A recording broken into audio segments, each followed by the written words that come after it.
नमस्कार मित्रों, कैसे हैं आप। आज एक और नई कविता भक्ति जी द्वारा रचित। सत्संग से सत्य की प्राप्ति। सत्संग की प्राप्ति जब से हुई है, प्रज्ञा की दीक्षा शुरू हुई है। दीक्षा लेकर प्रज्ञा में रहकर होश बोध की राह मिली है। राह में फूलों की बगिया आती, शरद ऋतु की चांदनी भी रहती। राह में कई कंकड़ पथरीले, झाड़ फूस और शूल कटीले, ऐसी राह पर चल रही थी जब से दीक्षा नहीं हुई थी। सत्संग की दीक्षा शुरू हुई तब प्रज्ञावान की पदवी मिली है।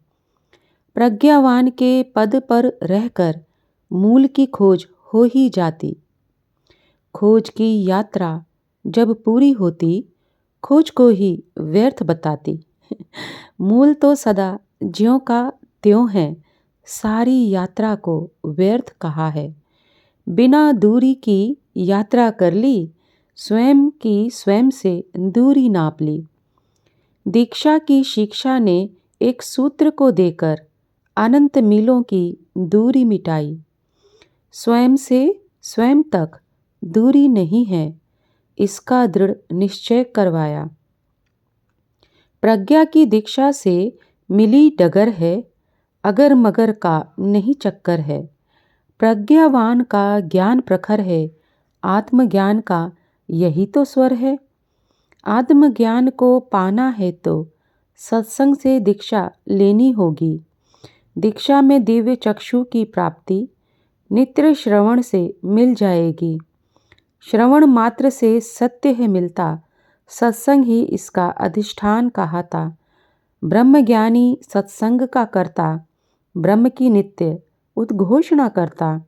ब्रह्मज्ञानी की शब्द शक्ति कई तरह से प्रभावित करती। ऐसी शक्ति उसी को मिलती, श्रवण ही जिसकी भक्ति बनती।